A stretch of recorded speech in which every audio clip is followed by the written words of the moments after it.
দুনিয়ার জমিনের মধ্যে আসছে।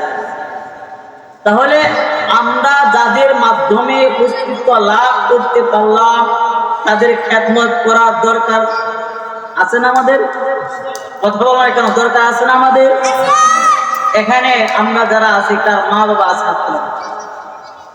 যাদের মা বাবা এখনো পর্যন্ত বেঁচে আছে, আল্লাহ তুমি আমাদের মা বাবাকে মাফ করে দাও। চিল্লায়া বলেন না আমিন।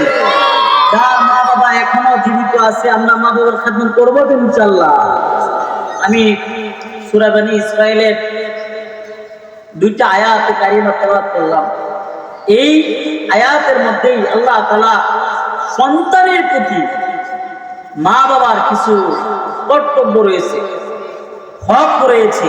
যে সন্তান তোমার মা বাবা আছে তো তোমার উপর কিছু হক রয়েছে, তার মধ্য থেকে হক যখন আছে, এই যে হক কর্তব্য আছে, এর আগে আল্লাহ বলছে ওয়াকাদা রাব্বুকা আল্লা তা'বুদু ইল্লা ইয়্যা। আল্লাহ তাআলা আমাদেরকে আদেশ করে বলছে ওয়াকাদা রাব্বুকা, তোমার রব তোমাকে আদেশ করে বলছে ওয়াকাদা রাব্বুকা আল্লা তা'বুদু ইল্লা ইয়্যাহু। বান্দা বান্দা বান্দার হক আছে, তবে আমারও কিছু হক রয়েছে বান্দা তোমার উপর আমার কিছু কি রয়েছে, কর্তব্য রয়েছে। আমাদের উপর যে আল্লাহ একটা হক রয়েছে, সেই হকটা হলো ইল্লা ইয়্যাহু। আল্লাহ বলেন যে তোমরা ইবাদত করবা একমাত্র আমি আল্লাহ। সুবহানাল্লাহ। আমরা বন্দেগী করব কার? জুড়ে বলতে হবে। ইবাদত করব কার? আরো জুড়ে বলেন না, ইবাদত করব কার? আমরা কি কোন মাখলুকের পূজা করব? বন্দেগী করব? বন্দেগী করতে হলে একমাত্র কার করব? আরো জুড়ে বলতে হবে, ইবাদত করতে হলে কার করব? একমাত্র আল্লাহর জন্য, আল্লাহরই বন্দেগী করব। ইয়্যাকা না'বুদু ওয়া ইয়্যাকা নাস্তাঈন। মালিক তোমারই বন্দেগী করব, মালিক গো তোমার কাছে চাইবো, অন্য কোন মাখলুকের কাছে চাইবো না, আর অন্য কোন মাখলুকের ইবাদত করব না। কথা ঠিক কিনা? বন্দেগী করব একমাত্র কার? আল্লাহ। এটা হলো বান্দার উপর হক। আল্লাহ বলেন বান্দা তোমার একটা হক আছে, আমার হক হলো তোমার উপর আমি আল্লাহ 5 ওয়াক্ত নামাজ দিছি, এটা হলো আমার হক। বান্দা তুমি 5 ওয়াক্ত নামাজ পড়বা, আমার যে একটা হক আছে সেই হকটা আদায় হবে। বান্দা আমি তোমাকে রমজান মাসে সিয়াম দিছি, এগুলো রাখবা, এটা হলো আমার হক। যাকাত তোমার উপর আমি আল্লাহ ফরজ দিছি, যাকাত যদি তোমার উপর ফরজ হয় যাকাত দিবা। তোমার উপর যদি সেই বাইতুল্লাহ যাওয়ার মতো সামর্থ্য থাকে বাইতুল্লাহ যাইবা। বান্দা মনে রাখবা এটা কিন্তু আমার হক। আল্লাহ বলে বান্দা আমার হকের পরে সবচাইতে আফজাল হক হলো, সবচাইতে গুরুত্বপূর্ণ হক হলো বান্দার হক। বান্দার হক হলো সবচাইতে গুরুত্বপূর্ণ। বান্দা তুমি যদি আমার হক পালন করো বা না করো, আমি ইচ্ছা করলে আল্লাহ তোমার বান্দার সব গুনাহগুলো মাফ করে দিব। ইচ্ছা করলে আমি আল্লাহ তাআলা তোমাকে জান্নাত দিব, অথবা আমি আল্লাহ ইচ্ছা করলে তোমাকে জাহান্নামে দিব। ও বান্দা, এটা হলো আমার হক। কিন্তু বান্দার মধ্যে হক আছে, এই হক যদি বান্দাকে মাফ না করে, এই হক আমি আল্লাহ মাফ করব না। তার মধ্য থেকে সবচেয়ে গুরুত্বপূর্ণ হক হলো মা বাবার প্রতি হক। সন্তানের প্রতি সন্তান তার মা বাবার উপর কি রয়েছে? হক রয়েছে। আল্লাহ বলেন ওয়াবিল ওয়ালিদাইনি ইহসানা, ওয়াবিল ওয়ালিদাইনি ইহসানা। আল্লাহ বলেন এই বান্দা তোমার মা আছে, তোমার বাবা আছে, মা বাবার সাথে ভালো আচরণ করবা, সৎ ব্যবহার করবা। এটা আমি আল্লাহ তাআলা তোমাদেরকে বলে দিলাম। তোমার মা বাবা আছে তো মা বাবার সাথে ইহসান করবা। এখানে ইহসান শব্দটি আরবি শব্দ, অনুগ্রহ করা। মার প্রতি কি করা বাবা? অনুগ্রহ করা। যে মা বাবা আছে, তো মা বাবার প্রতি আমাদের ইহসান করতে হবে। সমাজের মানুষ এখন তো আমরা আমাদের মা বাবাকে কত না গালিগালাজ করি, কথা ঠিক কিনা করে না? কতভাবে মাকে ধমক দেয়, বাবাকে ধমক দিয়ে কথা বলি। বাবাকে তার সন্তান মারতেছে, মারতে মারতে মারতে মারতে এক পর্যায়ে নিয়ে গেছে, রাস্তার পাশে নিয়ে গেছে। এমত অবস্থায় বাবা বলে, সন্তান আমাকে আর মারিও না, আমাকে আর মারিও না, যদি সামনে আমাকে নিয়ে যাও তাহলে কঠিন বিপদ তোমার উপর আক্রমণ করবে। সন্তান ডাক দিয়ে, বাবা তোমার কথার রহস্য বুঝলাম না, আমি যদি তোমাকে মারতে মারতে সামনে নিয়ে যাই আমার উপর আক্রমণ হবে, বাবা রহস্যটা বুঝায় দাও। বাবা ডাক দিয়ে কয়, সন্তান নেই, আমি আমার বাবারে মারতে মারতে এই পর্যন্ত ছিলাম, আমি আমার বাবারে মারতে মারতে আজকে রাস্তার পাশে নিয়ে আসছিলাম, আর তুমি আমারে মারতে মারতে রাস্তার পাশে নিয়ে আসছো। আহা, তুমি যদি আমাকে সামনে নাও তো তোমার সন্তানরাও তোমাকে মারতে মারতে ওই পর্যন্ত নিয়ে আসবি। সন্তান বাবাকে জড়িয়ে ধরে বলে, বাবা ও বাবা, অন্যায় করেছি, মাফ করে দাও বাবা, তোমাকে আর মারবো না বাবা গো, ও বাবা তুমি আমার মাফ করে দাও,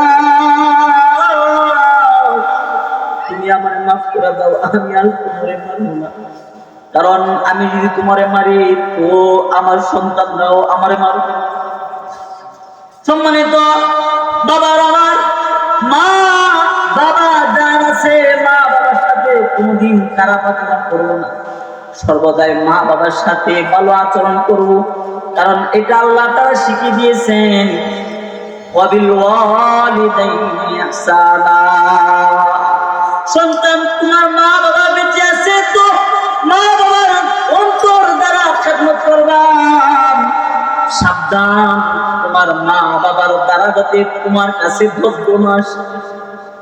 আল্লাহ বলেন, ইম্মা ইয়াবলুগান্না ইনদাকাল কিবারা, যখন তোমার মা বাবা দুজন থেকে বা একজন বৃদ্ধ হয়ে যায় তো বাবারে সাবধান সাবধান, ওয়ালা তানহারহুমা, মা বাবারে কোনোদিন ধমক দেওয়া যাবে না। এখন সমাজের কিছু সন্তান আছে না, মা বাবা ধমক দেয়, কথা বলো না কেন, ধমক দেয় না? মা যদি বলে, বাবা এই কাজ করা যাবে না, সন্তানকে আমি পারতাম না, আমি অবশ্যই করছি।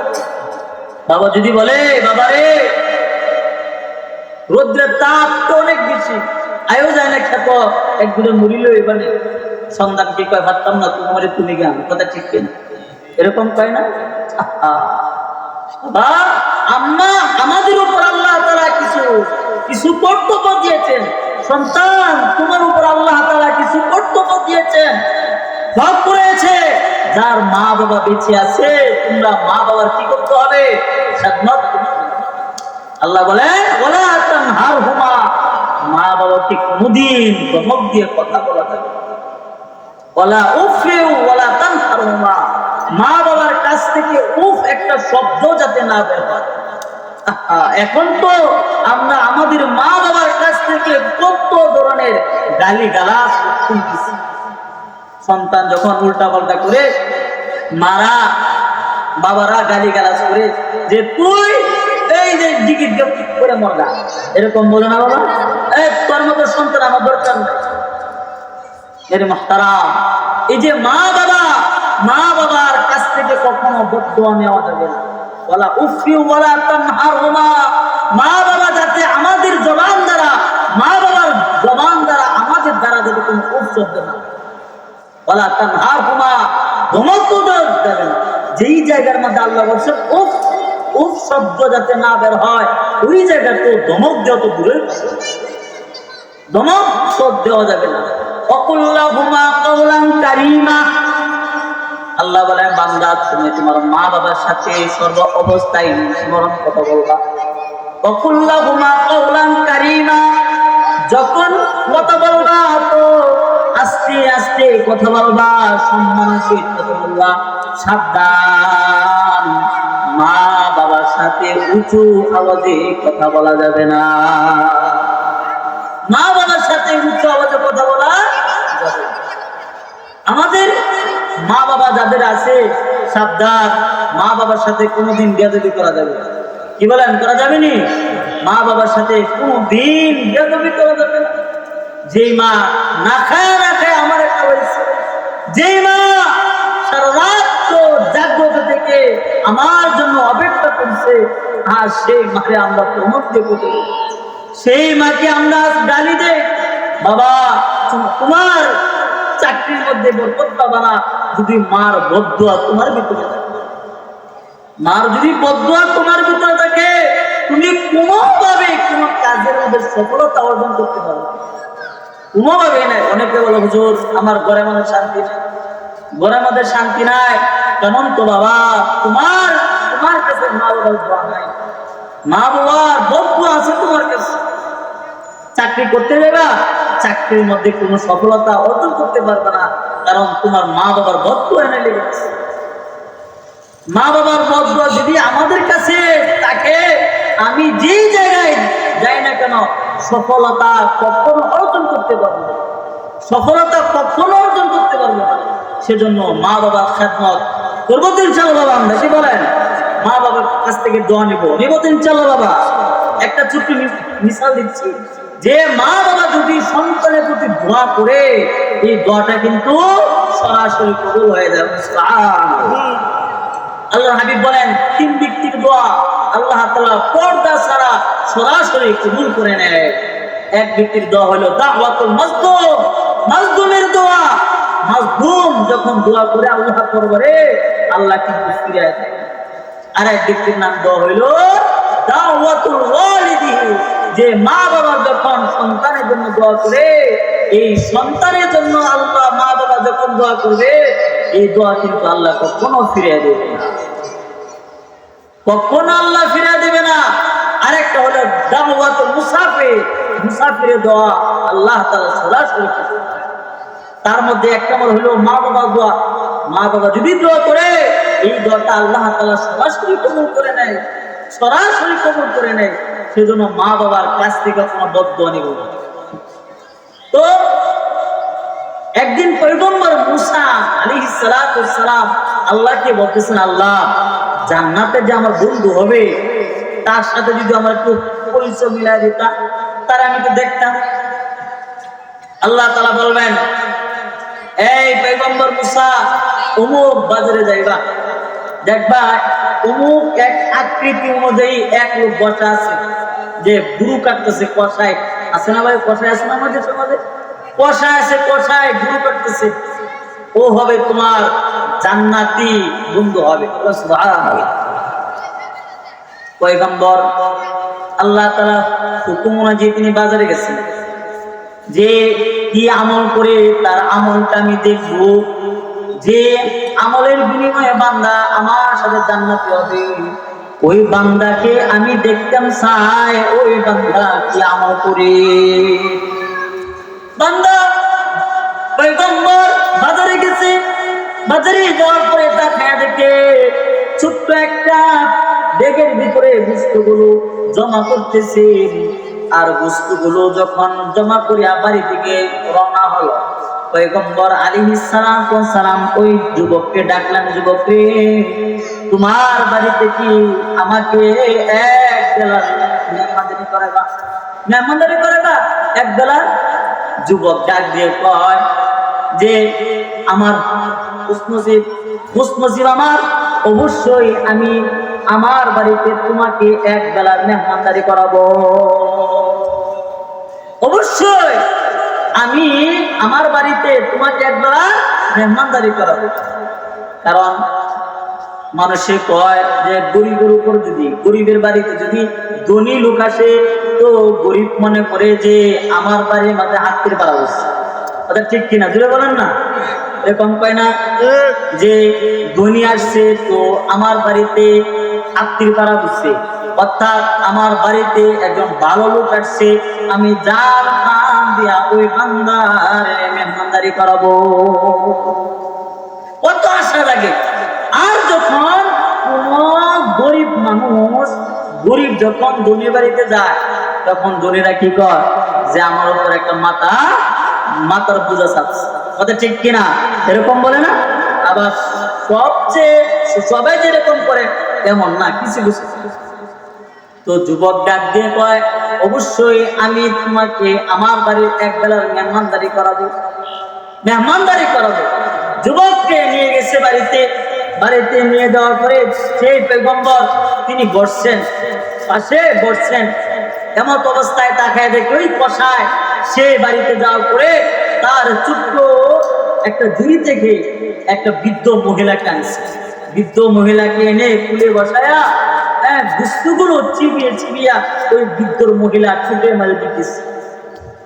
আর কি জানি সেই টুট দ্বারা দুটো টুট নাড়ায়া দু তিনটা কথা বলতেছে। তো পয়গম্বর তিনি চিন্তা করলেন যে ওই বুড়িমা কি বলে আমি তো বুঝি না, বুড়িমার জবান দ্বারা কি বলে আমি তো বুঝি না। ওই যুবককে ডাক দেয়া, যুবক, যে একজন বৃদ্ধ মহিলাকে তুমি আল্লাহ, ওই মহিলাকে। যুবক ডাক দেয়া কয়, ও ভাই, উনি হইল আমার জননীর মা, উনি হইল আমার মা। বুঝলাম উনি তোমার মা, তবে তোমার মা যেন বিরাট ঠোঁট নাড়ায় কি বলে, উনি কি বুঝো? এই যুবক ডাক দিয়ে কয়, ও ভাই, আমার মা বিরাট ঠোঁট নাড়ায় আমার জন্য বরকতের দোয়া করে, আমার জন্য দোয়া করে, আয় আল্লাহ, আমার সন্তানরা তুমি হাসরের ময়দানে পয়গম্বর মুসা নবীর সাথে বানায়, পয়গম্বর মুসা নবীর সাথে বানায়।